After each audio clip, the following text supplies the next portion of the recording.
Hey, my name is Colt, the student minister here. And my name is Claudia. Welcome to Catalyst Church Online.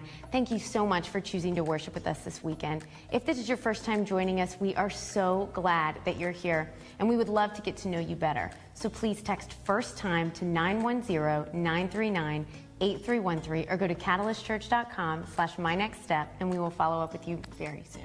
Yes, and we're live every single Sunday morning at 8, 9:30, and 11 a.m. on Facebook, YouTube, and at catalystchurch.live. So go ahead, share this video, like it, tag your friends in a comment, send them one of them gifs, one of them GIFs, whatever you call them, maybe one of these emojis, and invite them to worship with you today because it is going to be awesome. Yes, and we want to make sure that you and your families are staying as connected as possible. So please like, follow, subscribe, turn on all your notifications so that you know exactly what's going on and what's happening here at Catalyst. Absolutely. All of our updates and info on serve opportunities, special events, and groups can be found on social media and on our website.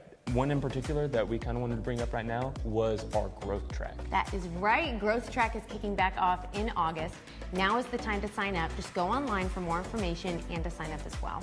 Yes, and another thing that we want to make sure you know is that your giving helps Catalyst to continue to do what we do, to be the hands and feet of Jesus in our communities. To give, just simply text the amount you want to give to 84321 or go to catalystchurch.com/give. Yes. Now, whether you're sitting on your couch and watching TV, you're on your boat, lying in bed and watching us on your phone, we love you. We are here for you. We're so glad that you're worshiping with us today.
thoughts are wilder. Love came like madness, poured out in blood-washed romance. It makes no sense, but this is grace. And I know you're with me in this place.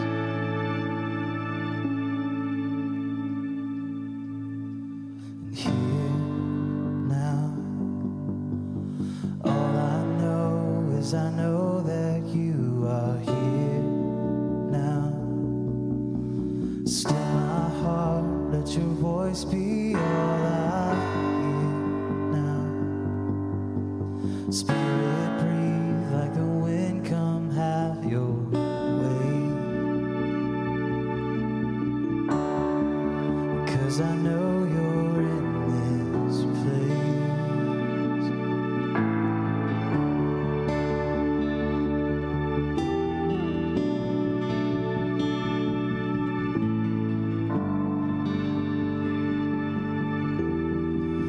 Faith makes a fool of what makes sense, but grace found my heart where logic ends. And when justice called for all my debts, the friend of sinners came instead. Your ways are higher, your thoughts are wilder. Love came like madness, poured out in blood-washed romance. It makes no sense, but this is grace. And I know you're with me in this place. Now, all I know is I know that you are here now. Still my heart, let your voice be all I hear now. Spirit, breathe like the wind, come have your way. Because I know that you are here now. Heart and soul, God, I know that you are here now. I fix my eyes on the things that I can't see now. And all I see is the glory of your name. Because I know that you are here now. Heart and soul, God, I know that you are here now. I fix my eyes on the things that I can't see now. And all I see is the glory of your name. Because I know you're in this place. God, I know you're in this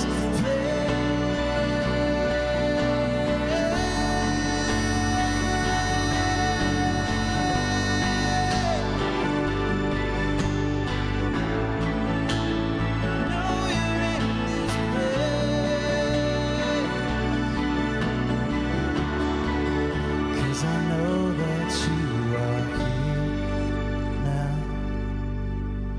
Heart and soul, God, I know that you are here now.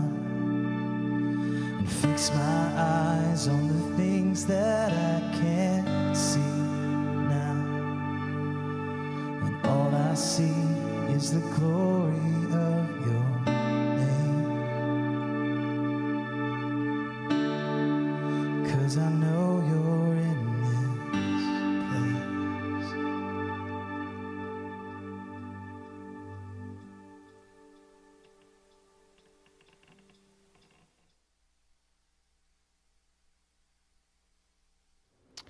what comes into our minds when we think about God is the most important thing about us.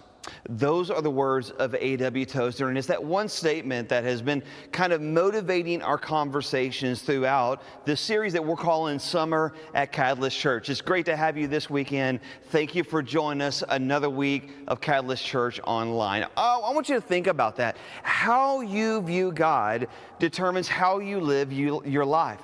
How you view God determines how you respond to all that life brings to you. How you view God determines how you view your problems or your possibilities, your past, your present, or even what you believe about your future. It is the most important thing about you. The truth is, right now, more than ever, we need a fresh understanding and a reassurance of who our God is in these uncertain times. There's this amazing story in the Gospel of Mark, chapter 4 and verse 35. Here's the story. Jesus had just spent all day long teaching and ministering to the masses. And he and his disciples get into the boat, and they're going to go to the other side of the water. And Jesus goes down below deck, and he falls asleep. Verse 37 says it this way. It says, "But soon a fierce storm came up, and high waves were breaking into the boat, and it began to fill with water." Now just imagine this with me. You're out of nowhere, a storm blows in, the rain starts to pour, the wind starts to churn up, and the water and the waves start to break over the bow of the boat. They're getting tossed around, and the disciples are in panic mode. And listen, it takes a lot to make professional fishermen nervous on the water. And so they run below deck to see what Jesus is doing. And guess what Jesus isn't doing? Jesus isn't bailing water. He isn't freaking out. He wasn't pacing back and forth, trying to figure out what to do. He wasn't worried. He was asleep. Verse 38 of chapter 4 says this, that Jesus was sleeping at the back of the boat with his head on a cushion. And the disciples woke him up shouting. Now, I want you to notice something here. They weren't just shouting, but they were questioning. And here's this question once again. They said, "Teacher, don't you care that we're going to drown?" When the situation got scary, they automatically started to question the one that was in the boat with them. When they saw the size of the storm, they quickly forgot who was in the boat with them. Maybe right now you find yourself in a very similar season. You might not be shouting with your fist clenched to the heavens, but you're feeling it in your spirit, in your soul. And Jesus, don't you care about this storm that we are in? God, how are we supposed to work and provide for our family during this time of uncertainty? God, how are we supposed to work and do school this coming school season with it being so unique and different and challenging? How do we stay safe and healthy? How do we care for our friends or our family members or our neighbors or those in our community who've been affected by COVID? How do I care? God, how do I care for my elderly parents? God, how do we walk through this season when we feel like so many of our freedoms have been taken from us? And for those of you that are upcoming seniors in high school, many of you have spent your lives waiting for this next season of your life, the next football season, the next basketball, sports season, band, you name it. You spent countless hours training and studying and sacrificing so much, and now everything feels uncertain. The waves are crashing into your boat. It's filling up high, and you feel helpless at times to fix it. I love this about Jesus. Jesus didn't look at them and rebuke them. Verse 39, he said, when Jesus woke up, he rebuked the wind and said to the waves, "Silence, be still." And suddenly the wind stopped, and there was a great calm. And then he looked at them and he said, "Why are you afraid?" And they would have been like, "Jesus, we were awake and we were about to drown," right? And he looks at them and he says, "Do you still have no faith?" The disciples were absolutely terrified. This was their response. "Who is this man?" they asked each other, "who even the wind and the waves obey him?" They're still learning about Jesus. They were still discovering who this was in the boat with them, who he is, his power, his authority. I love that statement. The response is like, who is this dude? Where even the wind and the waves obey. You know what? I think we're still learning, you and I, we're still learning so much about God and our faith in Him. And our view of God shapes everything about us. I think one of the reasons why this season seems so difficult isn't like the obvious, everything that's kind of happening outside of us or the externals. It's the internal struggle that's the hardest for many. It's the fact that we're not in control. And for most of us, that is fear-inducing and anxiety-producing because we are self-reliant, and our self-reliance is being torn away from us, and we're being forced to rely and to wait and to trust and to be patient on God. Listen, we're self-reliant people.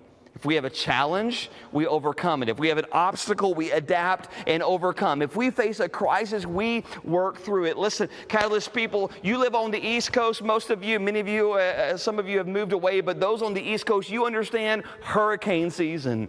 And you've been through those. But listen, this is a new kind of storm that we're in. And there's so much that's out of our control. And it's easy to feel powerless. And when you feel powerless, you feel anxious and oftentimes angry. And you discover we can't control the wind or the rain or the timelines, but we can control where we set our eyes. Psalm chapter 9 and verse 10 says this. It says, "Those who know your name will trust in you." Okay, those who know your name will trust in you. Listen, when you think about God's name, you might just think, well, God's name is God. Like God is God. But what's so cool is that when you look into the scriptures, God actually has a lot of names. The Hebrew name for God is Elohim. In the Old Testament, the Hebrew name for Elohim was Yahweh, but here was the challenge. The children of Israel believed God's name, Yahweh, was so holy that they couldn't say it, and so they would use other names to describe God. They would describe him as El Shaddai, God Almighty, Elohim, Creator, Adonai, Master or Lord, Jehovah Jireh, God my provider, or Jehovah Rapha, God my healer, or Jehovah Nisi, God my victory, or Jehovah Shalom, God my peace. And those are just the ones that I can pronounce. Listen, the name describes the relationship God has with His people. I guess I kind of go by several different names depending on the relationship that people have with me. And now my full name is Jason David Brinker, right? My mom would call me Jason David when I was in trouble. People in our church and in our community often call me Pastor Jason. My friends just call me Jason. My kids call me Dad. My wife calls me Big Daddy, all right? Now, that one's my favorite, all right? So listen, not everyone, here's the key, not everyone calls me the same thing because my name is connected to the type of relationship that we have. That's why there's so many different names for God. God's desire is for you to know Him in relationship, to grow in your understanding of who He is. David said it again. He said, "Those who know your name trust in you." I love that. Those who really know you know that they can trust you because in relationship they have discovered who you are, that you are God, El Shaddai, that you're the God who supplies our every need. And some of you today, you need to be reminded that He is El Shaddai, that He is the God who supplies your every need. You need to recognize that He is Jehovah Jireh, that He is the God who will provide for you. That you need to know again, fresh in this season, that He is Jehovah Rapha, the God who will heal, that He is the God who is our victory. You need to know that He is Jehovah Shalom. You need to know that He will give you peace. And right now, some of you, many of you, you're struggling because you feel alone and isolated and afraid. But listen, God is the God of Shalom, the God of peace. You're not going to find peace on Fox News. You're not going to find it on CNN, and you're not going to get it from the latest update from the CDC. You need to be reminded, and we need to be reminded of who our God is, that God is with us, that God is for us, and that in Him we have peace. Jesus told his disciples in the New Testament that when you pray, say, Father, Abba. Like, this is the kind of relationship that God wants you to have with him. And the more that you grow in your relationship with him, the more you will discover that he is Father. Proverbs 18:10 says, the name of the Lord is a strong tower, and the righteous run to it and are safe. Listen, the names of God come out of the needs of his people, and he helps us to know who he is as he meets our needs. I recently heard Stuart Hall, pastor and communicator, say that we have made an idol out of certainty. We've made an idol out of certainty. How many of you realize that we don't do well with uncertainty? We don't do well with the unknown. Just put your kids in the back seat and try to take a trip somewhere. What are you going to hear 1,000,000 times? Well, where are we going? Well, are we there yet? When are we going to get there? How much farther? How much time is left? And I got to admit, I've asked those same questions of God 1,000,000 times in this difficult season. God, are we there yet? God, how much longer? God, how much more? It's like God keeps on going, 5 more minutes, 5 more minutes. Listen, it makes you feel helpless when your hand isn't on the driver's wheel. In Exodus chapter 3, there was this leader by the name of Moses, and God came to Moses and said, I'm going to use you in one of the most uncertain times in the history of my children to set my children free from Egyptian slavery. They've been in slavery for over 400 years, and God tells Moses to go and to tell Pharaoh to let his children go free. Moses was filled with doubt and insecurity and fear, you name it. And notice God didn't come to him and just say, you know what, Moses, listen, I've looked at your resume. I believe that you can do this. I believe that you can make this happen. God didn't look at Moses and say, man, you got this. You're good enough and you're smart enough and the people, they're going to love you. God didn't come and give Moses a pep talk. No, Moses is like, God, listen, I can't do this. And God agrees. Moses is like, I don't have the strength, I don't have the leadership gifts, I don't even talk well, I stutter when I get nervous. And God looked at Moses and he gave him the answer when he gave him his name. God looked at Moses and said, this is all you need to know. Exodus 3, verse 14, God said, I am. I am. Listen, you might look at that and go, that's not even a name. Like that's really, really vague. You might read that and go, what does that even mean? But God wasn't being vague in that moment. He's saying, this is who I am. That I am the one true, living, everlasting God. That I'm the one with no beginning and no end. That I am everything that you need. I am the God who will provide, and I am the God who will heal, and I am the God who will redeem and restore, and I will set them free, and I will use you. I am the God who will never leave you or forsake you. I will strengthen you, and I am the God who will sustain you, and I will see you through it all. I am Yahweh, the God who is and was and forever will be. Listen, in that name, you discover everything that you need. You find the strength to stand. You find the power to endure. You find the promise of a hope and a future. God says, I am who I am. I am what you need. Do you know what you need today? Do you know what I need today? We need to be reminded of who our God is. We need a right view of God. We need a big view of God because we serve a big God. And we need to lean into that God. We need to take all of our uncertainties and all of the blank spaces and all of the fears and all of the frustrations, and we need to run to Him and trust Him and know that He has a hope and a future for us. The Word of God says, those who know your name trust in you. God bless. Thank you so much for joining us this week. Catalyst, we love you.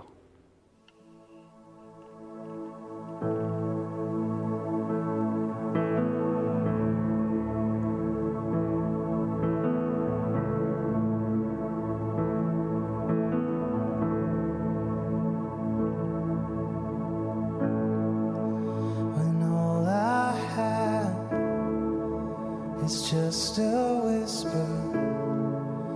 You breathe in me a new song.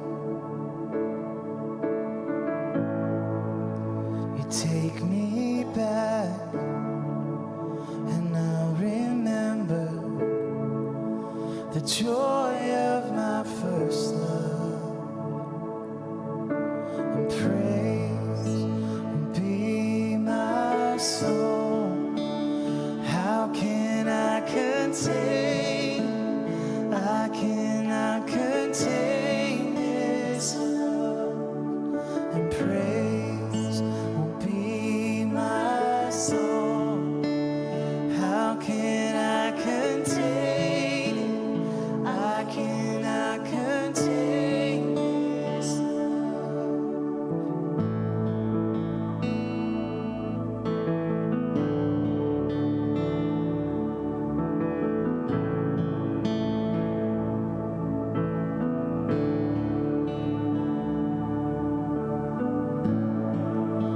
For what we lack, your blood has covered.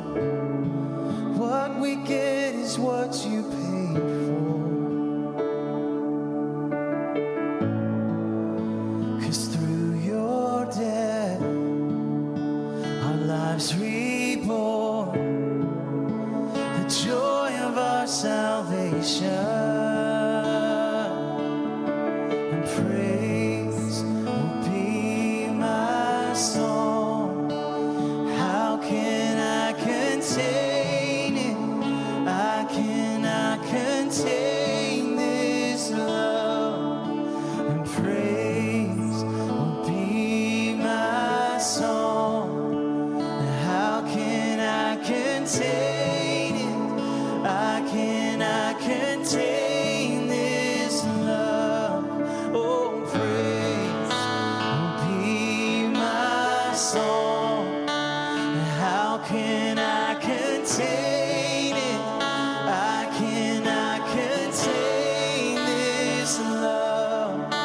And praise will be my song. How can I contain it? I cannot contain this love. So I'll shout out, I will sing of your love for me. As you reach out, I can feel you all around. And I'll shout out, I will sing of your love for me. As you reach out, I can feel you all around. So I'll shout out, I will sing of your love for me. As you reach out, I can feel you all around. So I'll shout out, I will sing of your love for me. As you reach out, I can feel you all around.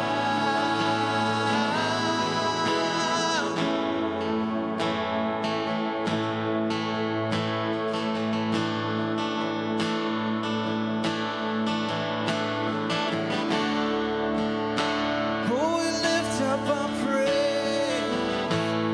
We sing all the earth. All the earth will shout your praise.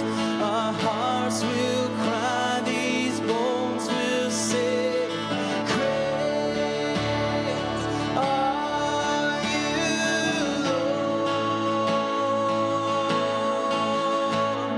And all the earth will shout your praise.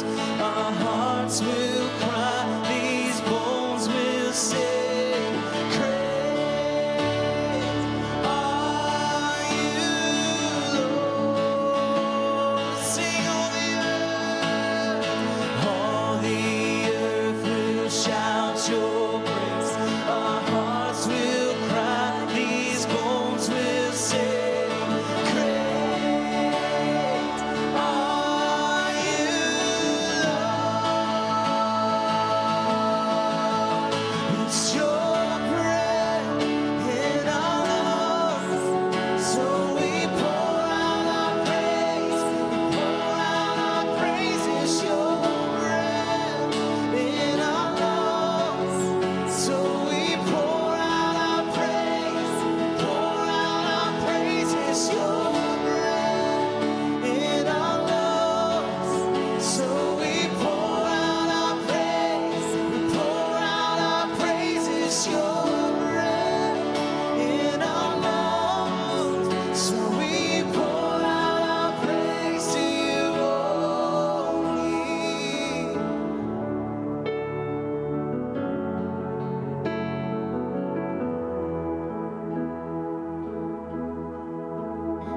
it's you.